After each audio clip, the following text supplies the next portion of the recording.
Hey everyone, Stephen Bogren here from Pro Physique. Today I want to talk about how to switch to flexible dieting.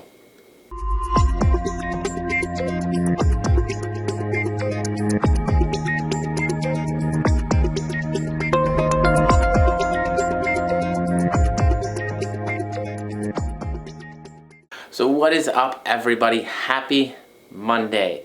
Wow, really off the grind. I think, what a past few months it's been with everything going on, the coronavirus epidemic and everything. Businesses, gyms closing down. Hopefully everybody's been dealing with that challenge quite well. But now, for a lot of us in a lot of states, things are starting to get back towards normal. In terms of like our gyms here in Florida are opened back up today. Restaurants are opened back up to 50% capacity today. Same with retail stores.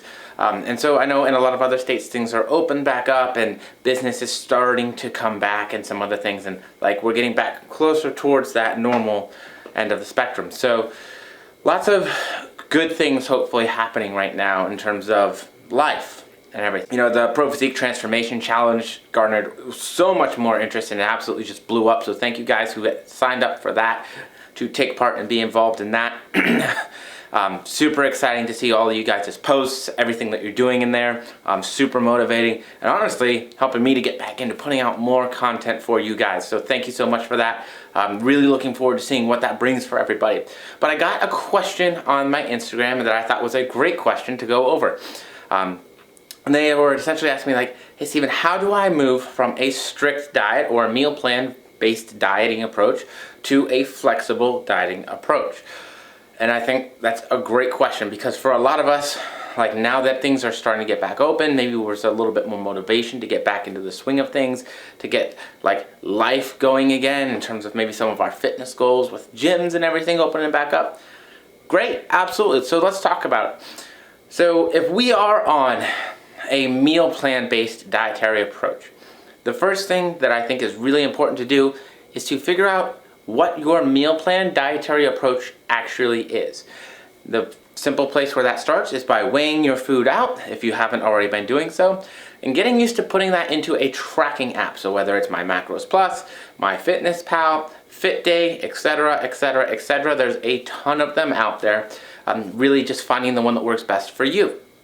And so that's where I start. That would be my step one. Just get used to counting and tracking.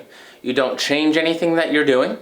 You're not changing your meal plan options or foods or anything of the sort. You're just continuing to do exactly the same thing, but now paying a little bit more attention to the details of that. And so what that's going to help you do is to get a little bit more experience in how tracking works. Start understanding, oh, this is this many carbs. Oh, this is this many fats. Oh, this is this many protein. And this is this many protein and fat. What that's also going to do is it's going to give you a great baseline for where you're at currently with your calorie and your macronutrient intake.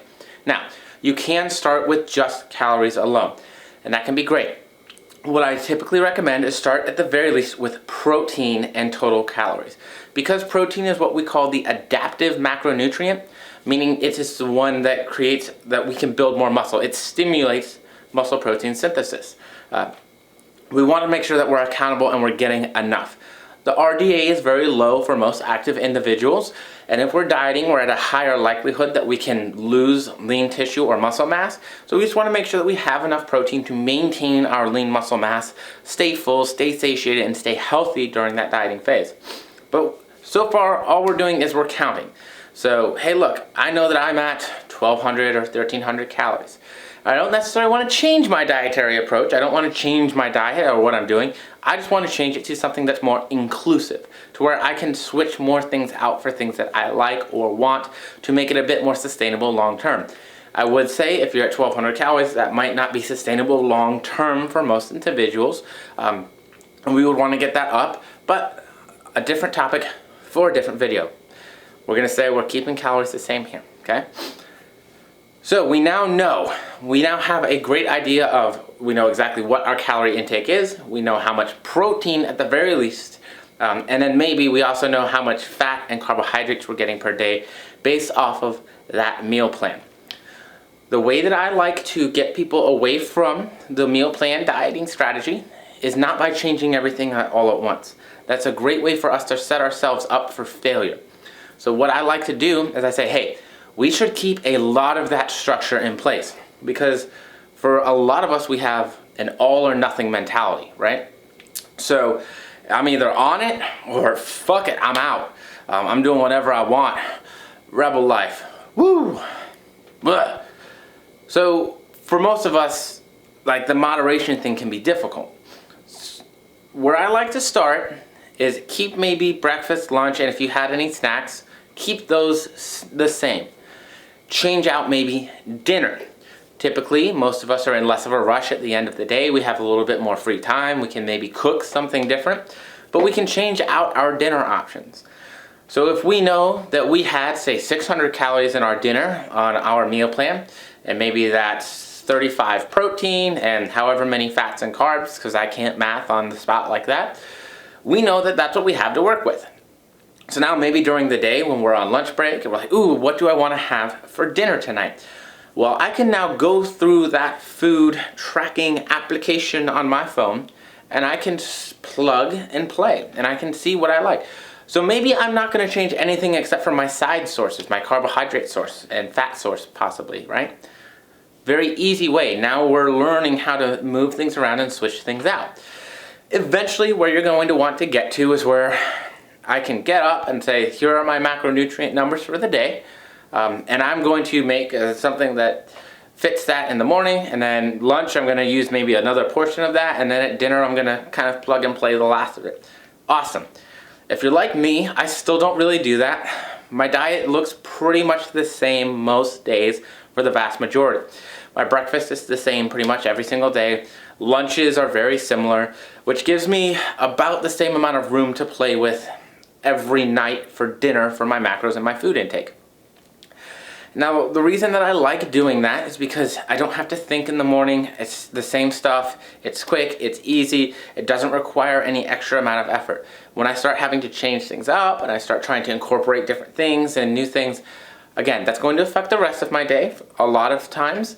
So I want to make sure that I'm ready for that. So if you're newer to doing this, it might not be the best idea to just go straight into it and say, hey, I'm going to try and put my macros together all willy-nilly style on the fly. For a lot of us, it might even make sense to plan ahead of time. So even though we keep breakfast and lunch the same, we've kind of planned out our dinners for at least the next 2 or 3 days ahead of time. So we already know that they fit our calorie targets, they fit our macronutrient goals, and we can even prep that up ahead of time and have it ready so it's easy and convenient and sets us up for success. Because one of the great parts about meal plans is that it doesn't take a lot of thinking. This is what I'm supposed to eat, that's what I eat, I'm done. Cool. When we switch to the flexible dieting guidelines, we have a lot more control and freedom. That can complicate things for a lot of us. So minimizing that complication up front can sometimes be a really good choice in terms of making sure that we're doing the right things to set you up for long-term success. Again, as you get better at that over time, make it more complex, do whatever you want, work it in, right? You're going to have that ability. But maybe at first, at least at first, it makes more sense to keep it simple up front to help increase your risk for success. And that's it. That's how I start flexible dieting. That's how I get from a more rigid meal plan dieting approach to a more flexible dieting approach where we get to switch foods out, utilize foods that we enjoy, and do all the kinds of great things that make things maintainable for the long term. So it's good to be back, guys. I will hopefully be talking to you again soon.